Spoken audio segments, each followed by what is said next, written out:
Da. Acum am spart tableta asta puțin aici.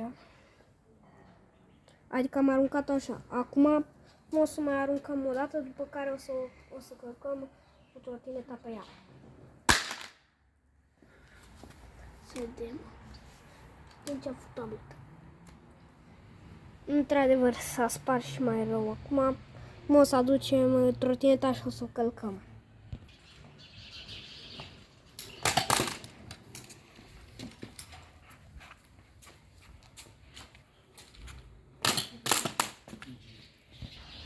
Din câte putem vedea, tableta s-a spart pe față și a mai sărit și din placa din spate câteva bucăți, dar încă funcționează. Funcționează așa mai greu, dar mai funcționează.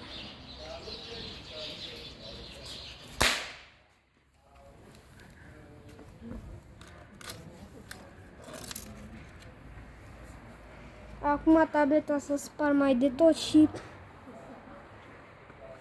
nu mai funcționează. Mulțumesc pentru vizionare, like și subscribe dacă mai vreți să mai vedeți video de genul.